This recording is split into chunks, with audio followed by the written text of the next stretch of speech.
One of the best unions in the world. You look out for one another. And the whole country benefits from what you do. You know, please take a seat if you have one. You're tough as they come, starting with your president, Shawn Fain, a leader with backbone, a backbone like a ramrod. I don't know where he is, but he is. Together, we're proving what I've always believed.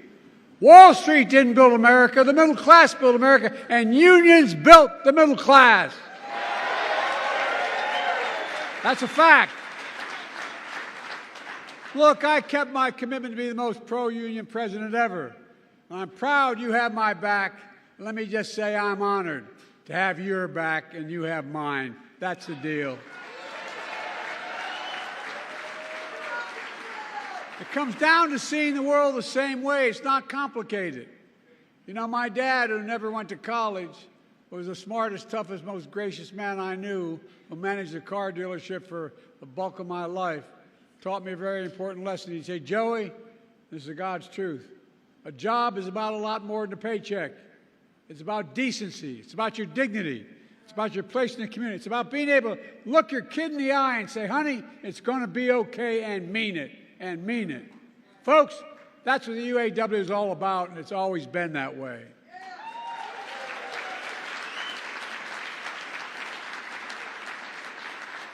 Just after the UAW was founded nearly 90 years ago, it launched what historians call the most important strike in the 20th century. Flint, 1936. Walter Reuther organized a sit-down in the factory. They weren't sure what would happen. They were worried about getting beat up, but they were determined. They were determined. And it took 44 days, but they won the first collective bargaining victory in American history.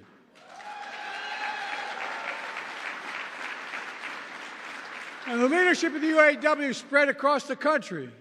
It led to the first substantial wage increase in a long time, the first cost of living allowance, the first employer-provided health care. Within 4 years, workers across the entire auto industry unionized, inspiring workers across other industries as well, giving life to new industries in the labor movement. I share that history with you because all of you made history again. I'm confident, and I mean this, 90 years from now, people are going to look back on the impact you had, you in this room. Just like them 90 years ago, you matter now. You lead. And I respect all of you here today. You represent unions that always led, always lifted, and always inspired workers. The UAW legacy from Walter Reuther to Shawn Fain today. Shawn, you took a lot of heat, but you demonstrated extraordinary leadership. You did. And that's what I saw a few months ago during your historic UAW strike. This time, in Belleville, Michigan. And I'll say I was so damn proud to stand in that picket line with you. It's not the first UAW picket line I stood in my home state of Delaware. I've done it many times. But it's the first time a president did it, I found out later.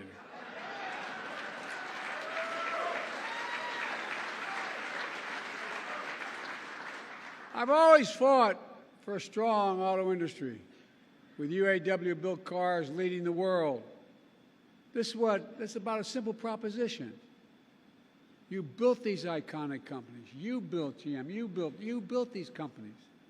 You sacrificed to save them in the worst of times. And you deserve to benefit when these companies thrive. As Shawn said, record profits mean record contracts. I'm serious.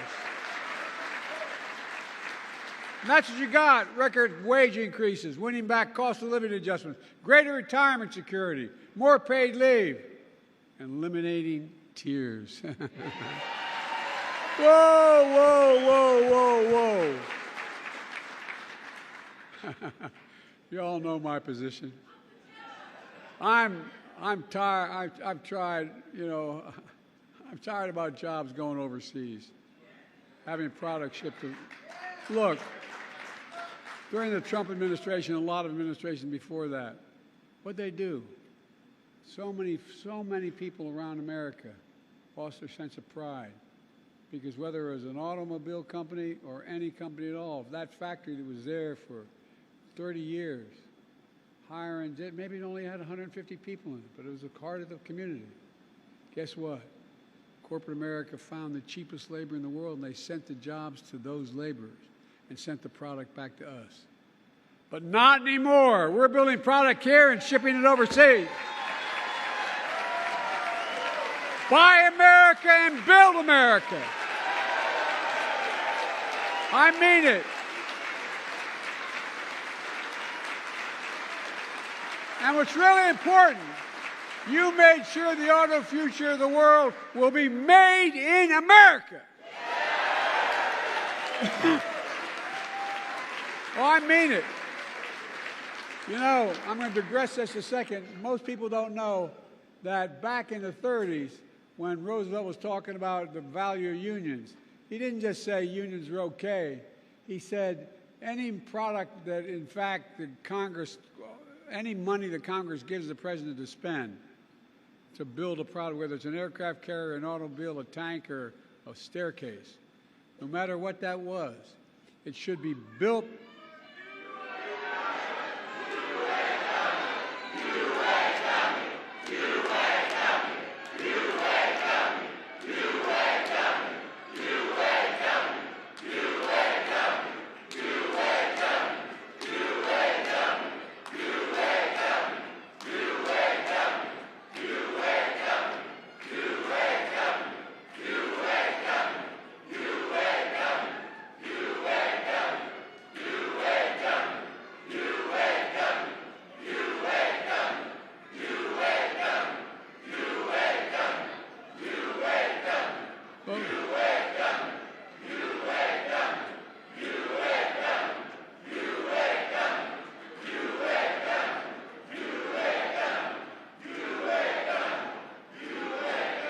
For a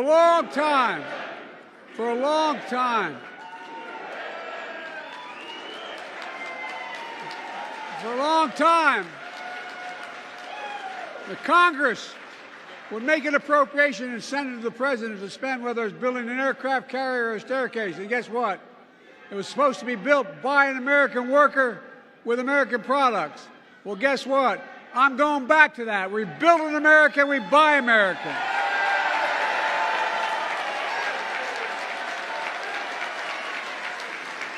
And here's what you all did. You won commitments from the big three to create thousands of more jobs, to invest tens of billions more dollars, building an auto future made in America. It wasn't just about what you did for the UAW workers. The fact is you've transformed the entire auto industry. That's not yet unionized, or as we call that, the UAW bump. Because of you, Toyota, Volkswagen, Nissan, Tulsa all gave their workers double-digit raises. Because of you. Workers across the country have seen the largest wage increases for workers building cars and trucks and any other transportation equipment in nearly 30 years. Thousands of these workers are already asking to join your union.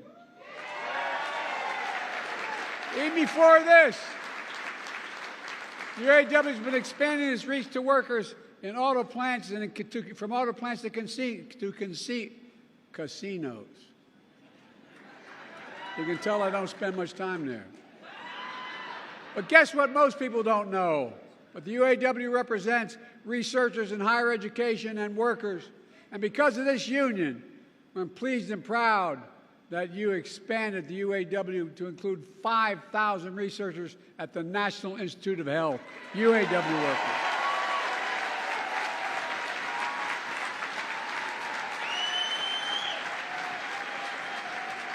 I, honest to God, have always believed that the union movement in America is important because it produces the best skilled workers in the world. That's what happens.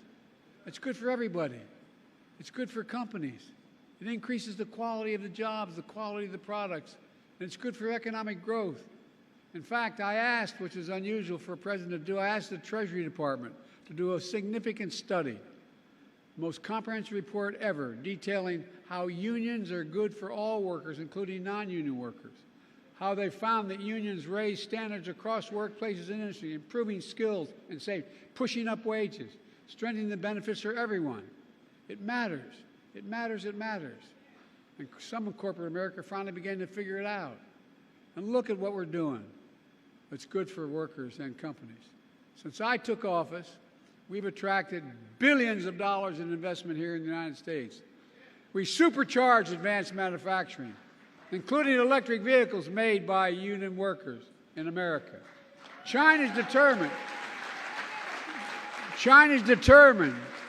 to dominate that market with EV predominantly made in China and Chinese jobs. The previous administration was content to sit in the sidelines and let China take all these jobs.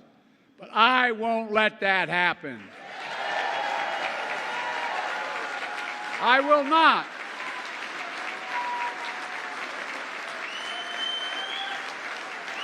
That's why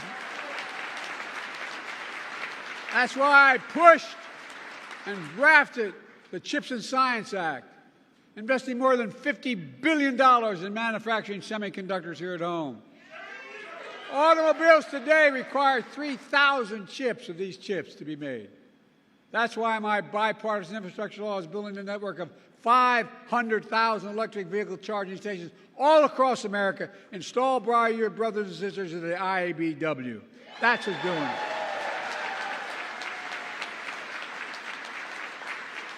That's why the Inflation Reduction Act, which the other team, not a single person, supported, that I signed into law, there's a dramatic incentive for the big three and other auto companies to make it here, their future here in America, with American jobs.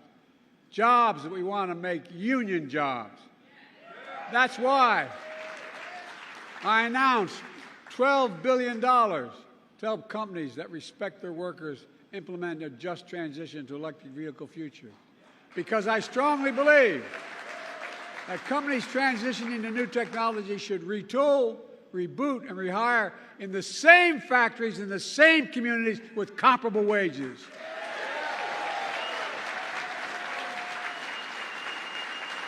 And existing union workers should have the first shot at those jobs. As Sean said, I appointed a historically pro-union National Labor Relations Board because I don't believe any company should be using threats or tactics to stand in the way of workers' rights to organize, period.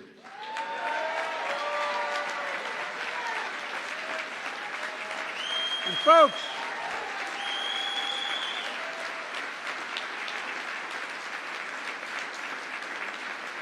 you've been very patient, sitting a long time, but these investments are paying off. Since I came to office, by the way, the last guy said he's hoping for a recession.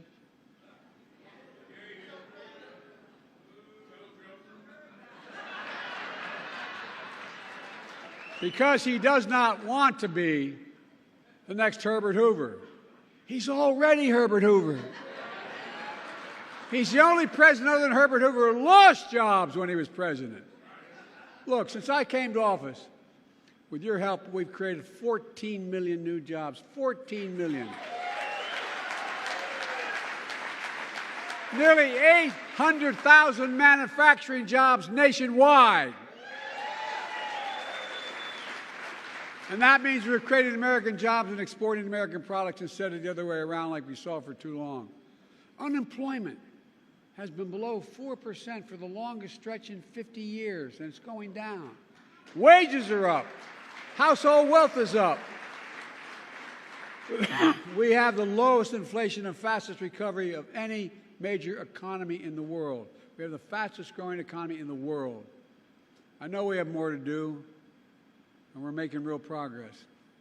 Over the last year, prices are down on everyday items from a gallon of gasoline to a gallon of milk. And folks are beginning to feel it. Last week, we saw one of the biggest jumps in how positive consumers are about feeling about their personal circumstance. But we have more work to do. But our plan is delivering for the American people, building an economy from the middle out and the bottom up, not the top down. That's what I said I was going to do. That's what I tried to do as a senator and vice president. But because when we do that, the poor have a ladder up and the middle class does well, and the wealthy do well, although they should be paying a hell of a lot more taxes.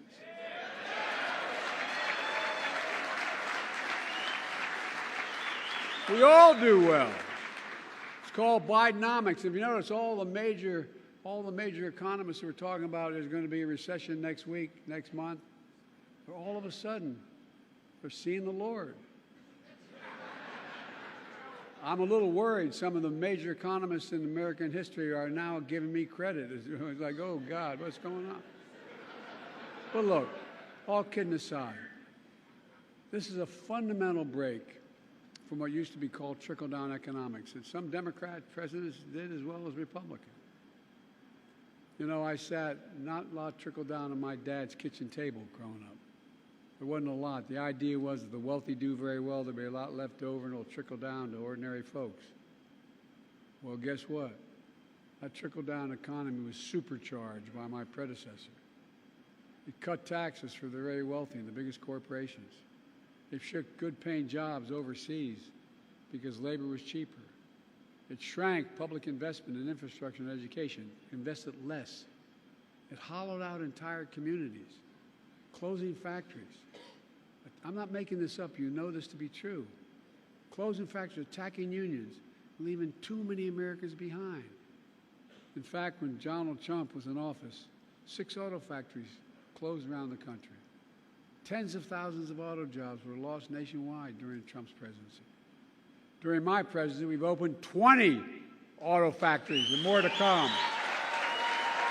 We've created more than 250,000 auto jobs all across America. And while I stood in solidarity with you on the picket line, as your president said, I went on a picket line, Donald Trump went to a non-union shop and attacked you. Let me tell you something I learned a long time ago. If I'm going to be in a fight, I want to be in a fight with you, the UAW. With you. No, I mean it. We have a big fight in front of us. We're fundamentally changing the economy of this country, and everybody's getting a little worried about it, the very powerful. Some are seeing the light. But changing the economy, taking it from an economy that takes care of those at the top, and changing an economy that gives people who built this country a fair shot. Again, back to my dad. All anyone wants is just a fair shot. Just a fair shot. An even shot to be able to make it. That's what my economic plan is all about. That's what the UAW is all about. That's what your battle has been about.